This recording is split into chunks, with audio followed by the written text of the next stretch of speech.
Proust, consolation. Savez-vous qu'on est le 24?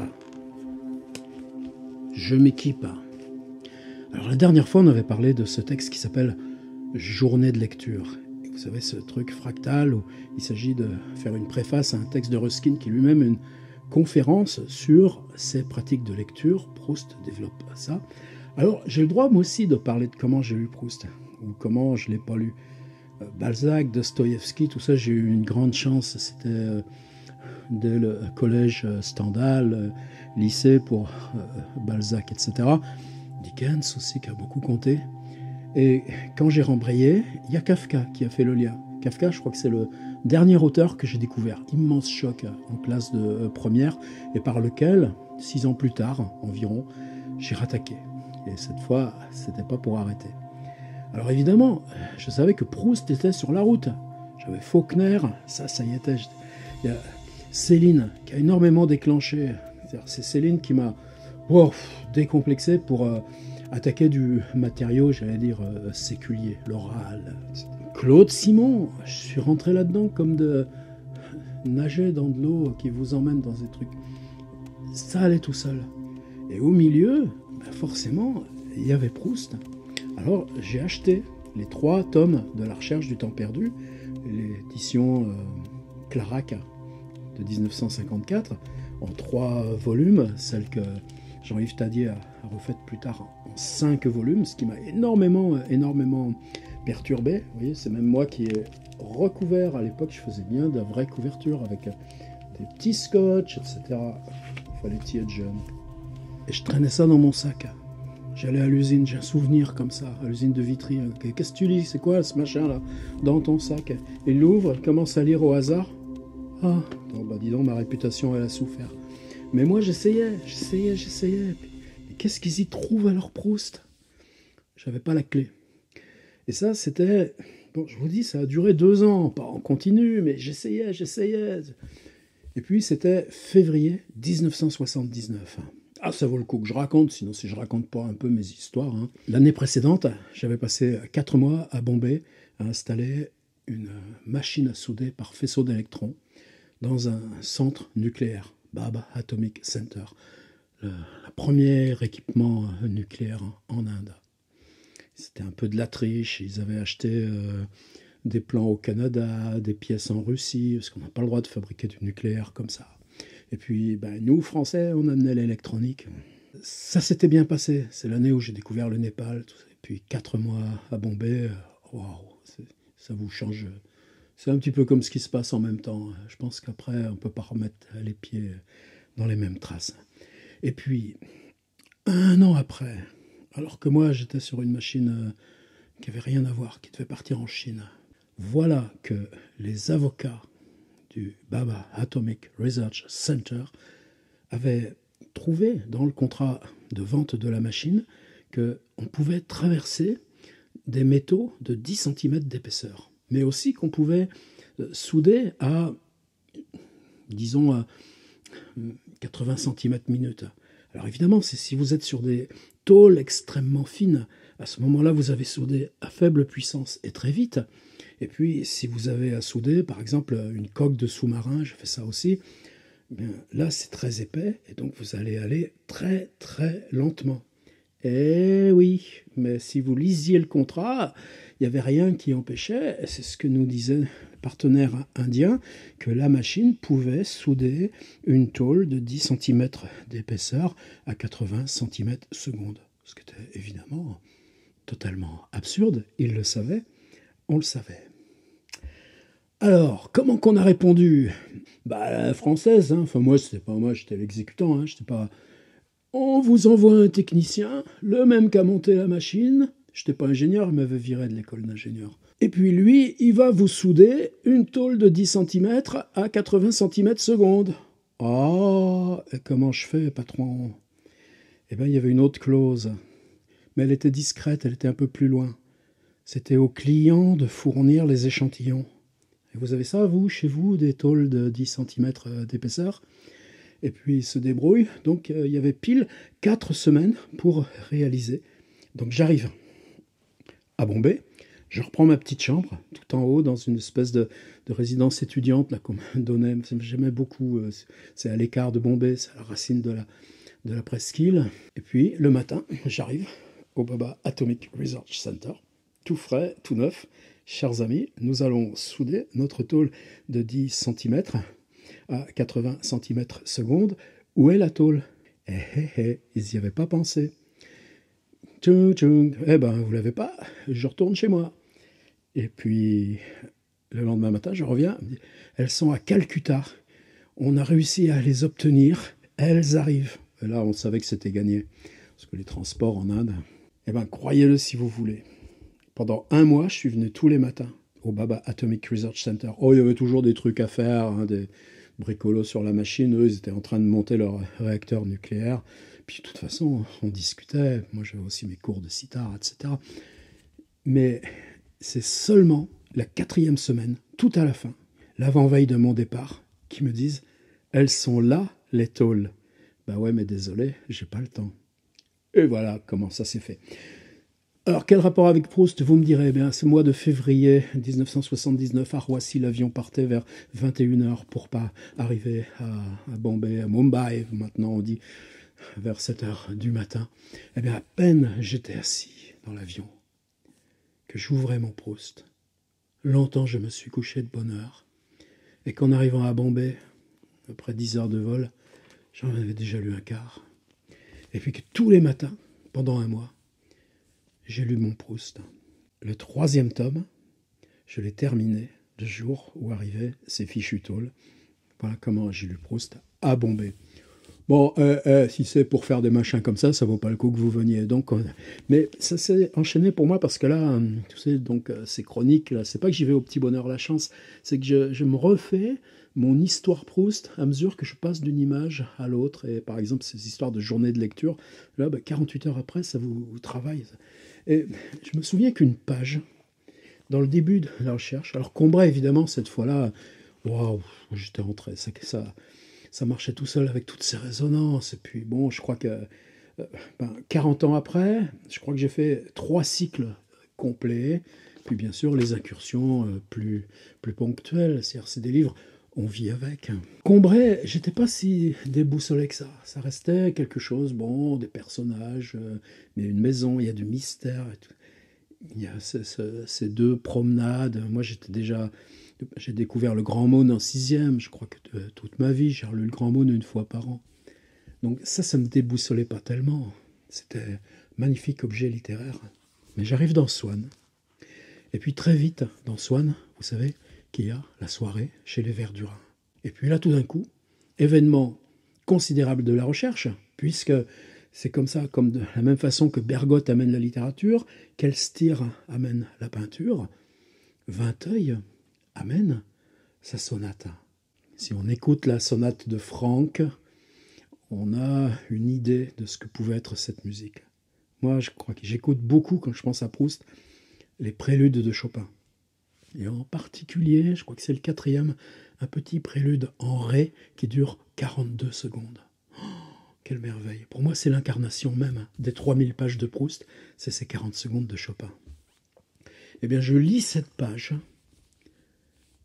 C'est quoi cette page? C'est quelqu'un qui écoute une musique, qui est complètement troublé, déboussolé par son écoute de cette musique. Et là, cette page, pour moi, c'était une sorte d'ovni. Voilà, c'est facile ce genre de métaphore. C'était quelque chose de totalement imprévu. C'était quelque chose qui tenait de l'impossible du point de vue du langage. Alors, ne me demandez pas de me justifier, ne me demandez pas de m'expliquer. Mais cette page, j'ai dû la relire 4 fois, 5 fois, essayer de comprendre ce qui se passait. Le langage parle de la musique, mais le langage se fait musique pour absorber la musique. Et ensuite, ça va revenir constamment dans la recherche, jusqu'au dernier concert chez la princesse de Guermantes, dans le temps retrouvé. Avec d'autres traversées, par exemple cette vieille marquise de Cambremer dont on se moque d'elle parce qu'elle a un peu de moustache. Et puis, croyez-le, cette brave dame, elle met toujours les adjectifs par 4. 1, 2, et Proust, donc, quand il la fait parler, utilise chaque fois 4 adjectifs là où il en faudrait. Croyez-le, quand on fait l'exercice, on comprend ce que c'est que l'adjectif. Eh bien, cette vieille Madame de Cambremer dont tout le monde se moque, c'était la dernière élève vivante à avoir reçu des leçons de Chopin.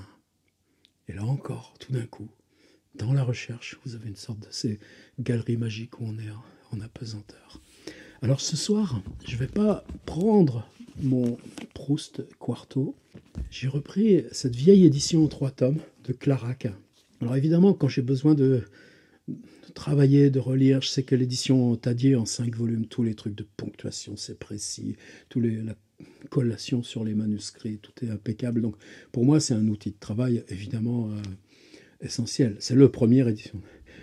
Le Quarto, c'est une commodité, c'est une matérialité, et sinon, c'est souvent évidemment dans mon petit Kindle que j'ai. Il y a quoi là-dedans? Il y a tout Balzac, il y a tout Proust, il y a tout Montaigne, et ainsi de suite. Il y a tout Jules Verne, il y a tout les Van Gulik, il y a tout. Eh mais même ça, finalement, c'est à Proust que je reviens le plus souvent sur le petit Kindle. En ce moment-ci, j'aime beaucoup ouvrir Racine. Mais pour lire cette page, il est temps que t'arrêtes de baratiner, mec. Hein. Ouais, on y va. C'est ma première édition. Celle dans laquelle, à Mumbai, ex-Bombay, en février 1979, j'ai découvert cette page. L'année précédente, dans une soirée, il avait entendu une œuvre musicale exécutée au piano et au violon. D'abord, il n'avait goûté que la qualité matérielle des sons sécrétés par les instruments. Et ça avait déjà été un grand plaisir quand, au-dessous de la petite ligne du violon, mince, résistante, dense et directrice, il avait vu tout d'un coup chercher à s'élever en un clapotement liquide la masse de la partie de piano, multiforme, indivise, plane et entrechoquée comme la mauve agitation des flots que charme et bémolise le clair de lune. Mais à un moment donné, sans pouvoir nettement distinguer un contour, donner un nom à ce qui lui plaisait, charmé tout d'un coup, il avait cherché à recueillir la phrase ou l'harmonie, il ne savait lui-même, qui passait et qui lui avait ouvert plus largement l'âme, comme certaines odeurs de roses circulant dans l'air humide du soir ont la propriété de dilater nos narines. Peut-être est-ce parce qu'il ne savait pas la musique qu'il avait pu éprouver une impression aussi confuse, une de ces impressions qui sont peut-être pourtant les seules purement musicales, inétendues, entièrement originales, irréductibles à tout autre ordre d'impression. Une impression de ce genre, pendant un instant, est pour ainsi dire cinématéria. Sans doute, les notes que nous entendions alors tendent déjà, selon leur hauteur et leur quantité, à couvrir devant nos yeux des surfaces de dimensions variées, à tracer des arabesques, à nous donner des sensations de largeur, de ténuité, de stabilité, de caprice. Mais les notes sont évanouies avant que ces sensations soient assez formées en nous pour ne pas être submergées par celles qu'éveillent déjà les notes suivantes, ou même simultanée. Et cette impression continuerait à envelopper de sa liquidité et de son fondu les motifs qui par instant en émergent, à peine discernables, pour plonger aussitôt et disparaître, connus seulement par le plaisir particulier qu'ils donnent. Impossibles à décrire, à se rappeler, à nommer, ineffable. Si la mémoire, comme un ouvrier qui travaille à établir des fondations durables au milieu des flots, en fabriquant pour nous des fac-similés de ces phrases fugitives, ne nous permettait de les comparer à celles qui leur succèdent et de les différencier. Ainsi, à peine la sensation délicieuse que Swann avait ressentie était-elle expirée, que sa mémoire lui en avait fourni séance tenante une transcription sommaire et provisoire, mais sur laquelle il avait jeté les yeux tandis que le morceau continuait, si bien que, quand la même impression était tout d'un coup revenue, elle n'était déjà plus insaisissable. Il s'en représentait l'étendue, les groupements symétriques, la graphie, la valeur expressive. Il avait devant lui cette chose qui n'est plus de la musique pure, qui est du dessin, de l'architecture, de la pensée, et qui permet de se rappeler la musique. Cette fois, il avait distingué nettement une phrase s'élevant pendant quelques instants au-dessus des ondes sonores. Elle lui avait proposé aussitôt des voluptés particulières dont il n'avait jamais eu l'idée avant de l'entendre, dont il sentait que rien d'autre qu'elle ne pourrait les lui faire connaître, et il avait éprouvé pour elle comme un amour inconnu. D'un rythme lent, elle le dirigeait ici d'abord, puis là, puis ailleurs, vers un bonheur noble, inintelligible et précis. Et tout d'un coup, d'un rythme lent, elle le dirigeait ici d'abord, puis là, puis ailleurs, vers un bonheur noble, inintelligible et précis. Et tout d'un coup, au point où elle était arrivée, et d'où il se préparait à la suivre, après une pause d'un instant, brusquement, elle changeait de direction. Et d'un mouvement nouveau, plus rapide, menu, mélancolique, incessant et doux, elle l'entraînait avec elle vers des perspectives inconnues. Puis elle disparut. Il souhaita passionnément la revoir une troisième fois, et elle reparut en effet, mais sans lui parler plus clairement, en lui causant même une volupté moins profonde. Mais, rentré chez lui, il eut besoin d'elle. Il était comme un homme dans la vie de qui une passante qu'il a aperçue un moment vient de faire entrer l'image d'une beauté nouvelle qui donne à sa propre sensibilité une valeur plus grande, sans qu'il sache seulement s'il pourra revoir jamais celle qu'il aime déjà et dont il ignore jusqu'au nom. Bien sûr, à une passante de Baudelaire qui vient en cut-up, sous les lignes. D'ailleurs, Swann, qui n'a jamais fait de musique, c'est écrit en toutes lettres ici, un petit peu plus tôt, dans Combray. On voit la grand-tante qui lui demande de faire l'accompagnement de lead pendant qu'elle chante. Ça n'intéresse pas Marcel Proust. Même cet amour pour une phrase musicale sembla un instant devoir amorcer chez Swann la possibilité d'une sorte de rajeunissement. Depuis si longtemps, il avait renoncé à appliquer à sa vie un but idéal. Elle abordait à la poursuite de satisfactions quotidiennes qu'il croyait, sans jamais se le dire formellement, que cela ne changerait plus jusqu'à sa mort. Bien plus, ne se sentant plus d'idées élevées dans l'esprit, il avait cessé de croire à leur réalité, sans pouvoir non plus la nier tout à fait. Aussi, avait-il pris l'habitude de se réfugier dans des pensées sans importance qui lui permettaient de laisser de côté le fond des choses. De même qu'il ne se demandait pas s'il n'eût pas mieux fait de ne pas aller dans le monde, mais en revanche savait avec certitude que s'il avait accepté une invitation, il devait s'y rendre, et que, s'il ne faisait pas de visite après, il lui fallait laisser des cartes. De même, dans sa conversation, il s'efforçait de ne jamais exprimer avec cœur une opinion intime sur les choses, mais de fournir des détails matériels qui valaient en quelque sorte par eux-mêmes et lui permettaient de ne pas donner sa mesure. Il était extrêmement précis pour une recette de cuisine, pour la date de la naissance ou de la mort d'un peintre, pour la nomenclature de ses œuvres. Parfois, malgré tout, il se laissait aller à émettre un jugement sur une œuvre, sur une manière de comprendre la vie, mais il donnait alors à ses paroles un ton ironique, comme s'il n'adhérait pas tout entier à ce qu'il disait.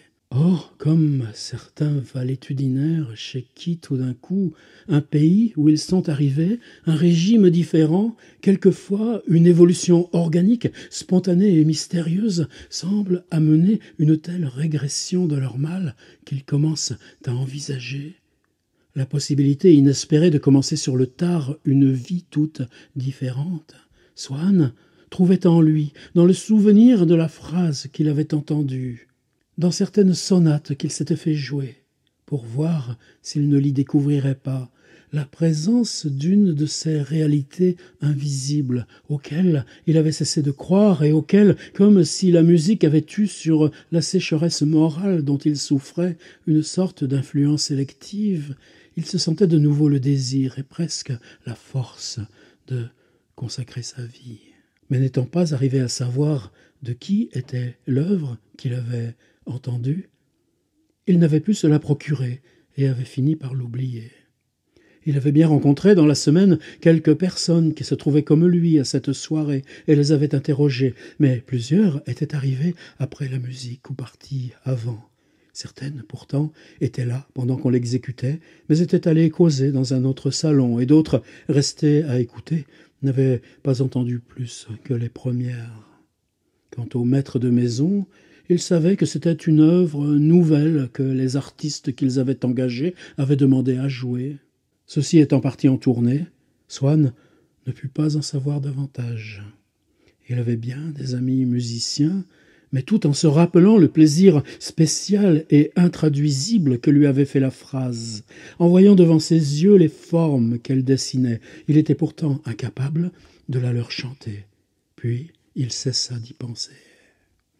Et vous voyez donc que dans ce récit de la première soirée chez les Verdurins, il y en a 3 qui vont ponctuer le livre, Swann va découvrir la sonate de Vinteuil avec Odette, ça va devenir un petit peu leur air national, et cette sonate de Vinteuil, Vinteuil lui-même, la fille de Vinteuil, le musicien Morel plus tard, vont entamer une nappe qui va parcourir toute l'étendue circulaire de la recherche. Mais cette première fois où il va entendre la sonate de Vinteuil avec Odette, donc dans le temps narratif, dans le temps donc dans le temps même du récit, eh bien, grâce à ce passage, ce sera immédiatement rentré dans un souvenir. Le réel sera dédoublé. Et là, ce qu'on a lu, donc, qui donne cette liberté à Proust d'entrer dans cette perception subjective de la musique, eh bien, elle est détachée du récit, elle est comme une espèce de flashback installé là, c'est-à-dire qui dure à peine l'étendue d'une pensée, le temps même qu'on met à reconnaître au moment où commence la musique, qu'on se souvient l'avoir entendu et on se souvient de tout ça.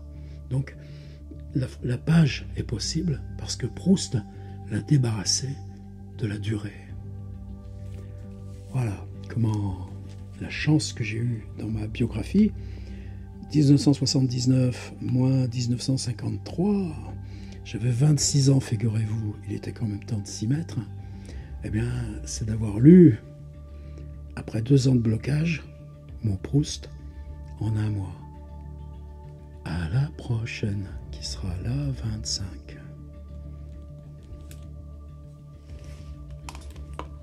Puis ailleurs, vers un bonheur, au point où elle était arrivée, et d'où il...